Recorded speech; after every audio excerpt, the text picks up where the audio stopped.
Our guest on this story is Cameron Hudson, Senior Associate at the Center for Strategic and International Studies. Thank you so much for agreeing to answer our questions here on France 24.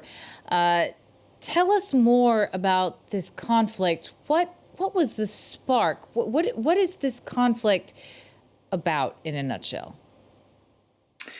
Well, what you have is essentially two armies in the country. One, the National Army, the other, a sort of militia group created by the National Army. And under international mediation, there was an effort to essentially merge these two forces into one new reformed national army. In the course of those negotiations, one side fired on the other, and both sides have now spent the last 8 months trying to gain some measure of supremacy so that they can set the political discourse going forward, so they can guarantee their own political and actual survival under a new political dispensation after the war. So these are two military groups or paramilitary groups fighting over basically who is in control, who is the one that is the legitimate army here. Is that correct?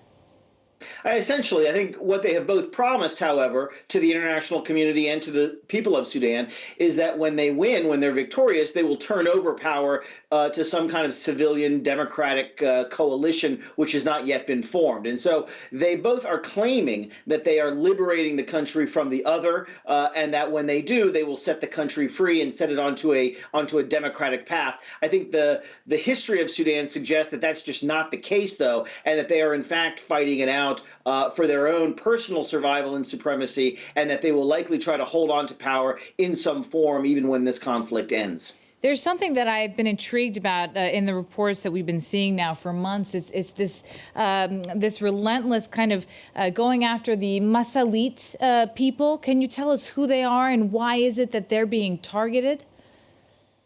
Sure. Well, you have to remember that Sudan is made up of many dozens of different tribes and ethnicities. Sudan is a magical country where the Arab and African worlds meet, and so there has always been a lot of tension between these different tribes and ethnicities. The Masalit are one of the minority tribes in the Western Darfur region, an African tribe.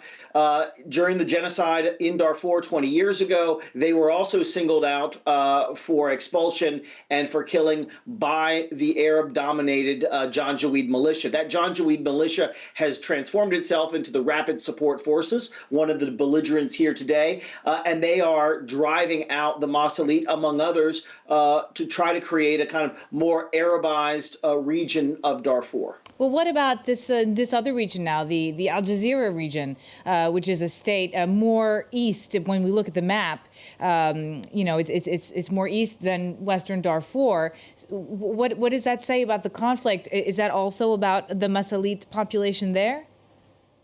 No, what that's about is the Rapid Support Forces essentially consolidating their control over the Darfur region and now expanding the war to new zones. What they are doing is they are threatening new populations. Most of the population of Wad Madani now has actually already been displaced once from Khartoum.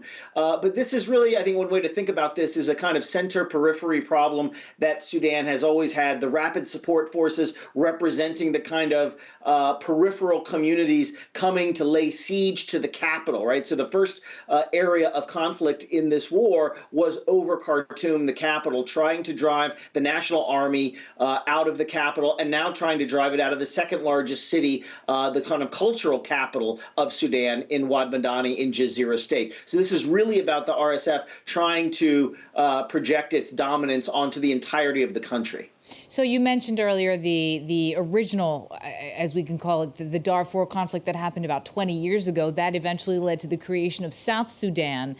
Do you think that if this conflict, the current one, continues, that we could see another partitioning of this very large country? I mean, Sudan is a very big territory. Well, it's the third largest country in Africa right now. As you suggest, it's already been divided once with the independence of South Sudan. And we've been talking a lot about a kind of Libya-like scenario where you see a further bifurcation of the country between the RSF and the SAF. However, I think there's an even more worrying scenario which could be emerging now as we see the RSF take over new areas and drive the army out of those areas. And that is a sort of Afghanization of Sudan, where it is ruled by militia groups, by tribal elites, and there really is no governing authority anywhere in the country. I think that's a possibility that we have to be looking at in the weeks and months ahead. And that with, of course, consequences on the region and its neighbors, of course.